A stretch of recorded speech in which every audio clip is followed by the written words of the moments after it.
जो है विवाह भी करने वाले हैं। शादी भी करना, हाँ, लेकिन लव नहीं। लव नहीं करेंगे। हाँ, नहीं, ऐसा उससे मत छोड़ देना। शादी गुरु आज्ञा लगी है, अभी बहुत समय, आप शेरवानी सिलवा कर रखिएगा और हम आपको भी। राधे राधे दोस्तों, मेरा नाम मधु है और उम्मीद करती हूँ कि बागेश्वर धाम सरकार की कृपा से आप सभी बहुत अच्छे होंगे। आज का वीडियो बेहद शक्तिशाली और चौंकाने वाला है, इसलिए कृपया इसे अंत तक जरूर देखें। दोस्तों, आज बागेश्वर दरबार में एक ऐसा राज उजागर हुआ जिसे सुनकर हर कोई हक्का बक्का रह गया। गुरुजी और जया किशोरी जी के रिश्ते को लेकर जो अफवाहें फैल रही थीं, आज उनका पर्दाफाश हो गया। दरबार में गुरुजी ने स्वयं स्पष्ट किया कि सच्चाई क्या है और कैसे कुछ लोग झूठी बातें फैलाकर भक्तों के मन में भ्रम पैदा कर रहे हैं।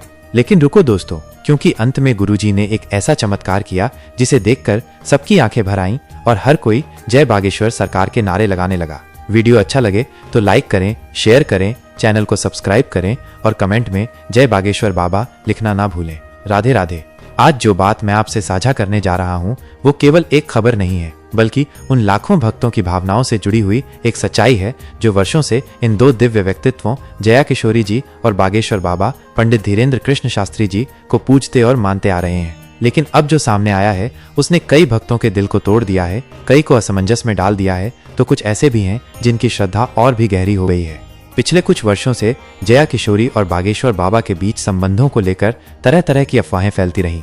कोई कहता दोनों विवाह करने वाले हैं, कोई कहता कि शादी हो चुकी है और कोई इसे मात्र अफवाह बताता। लेकिन हाल ही में जो वीडियो और तस्वीरें सामने आई हैं, उन्होंने इस पूरे रहस्य से पर्दा उठा दिया है। इन तस्वीरों में दोनों को एक निजी जगह पर साथ देखा गया। कोई मंच नहीं, कोई कथा नहीं, बस दो इंसान एक भावुक मुलाकात में। ये तस्वीरें सोशल मीडिया पर तेजी से वायरल हो गईं। लोगों ने सवाल पूछने शुरू कर दिए, क्या यह रिश्ता व्यक्तिगत है? क्या इन दोनों के बीच सिर्फ आध्यात्मिक जुड़ाव है या कुछ और भी? जो बात सबसे चौंकाने वाली रही वो ये कि जब यह खबर मीडिया में आई तो कुछ भक्तों ने इसे स्वीकार किया, लेकिन कई भक्त आक्रोशित हो गए। बागेश्वर बाबा, जिनके भक्त उन्हें हनुमान जी का अवतार मानते हैं, उनके प्रति लोगों की भावनाएं आहत हो गईं। लेकिन रुकिए, क्या कोई इंसान जो ईश्वर की भक्ति करता है, कथा कहता है, वो इंसान नहीं रह जाता? क्या उसका कोई निजी जीवन नहीं हो सकता? क्या जया किशोरी जी, जो देश विदेश में श्री कृष्ण की भक्ति की गंगा बहाती हैं, उनके मन में किसी के लिए भावना नहीं हो सकती? ये समय केवल आक्रोश या चर्चा का नहीं है, ये समय समझने का है, सोचने का है।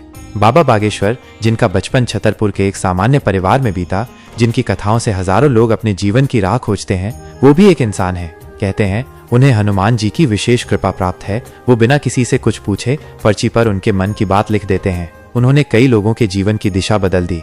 उसी तरह जया किशोरी जी ने अपने मधुर भजनों से न जाने कितनों के जीवन में प्रेम, भक्ति और शांति का संचार किया है। अब यदि इन दोनों महान आत्माओं के बीच कोई विशेष संबंध है तो क्या यह आश्चर्य की बात है? दोनों का जीवन एक ही मार्ग पर है, भक्ति, अध्यात्म और सेवा का।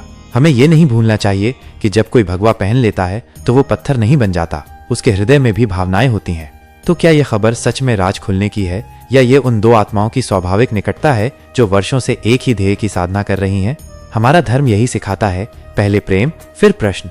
इसलिए यदि आप इन दोनों से प्रेम करते हैं तो उन्हें समझिए, भावनाओं को भड़काइए मत, उन्हें अपनाइए। कोई सिद्ध पुरुष अगर विवाह करे तो क्या वो कम सिद्ध रह जाएगा? क्या जया किशोरी जी के मन में कोई भावना जागे तो क्या उनका भजन कम पावन हो जाएगा?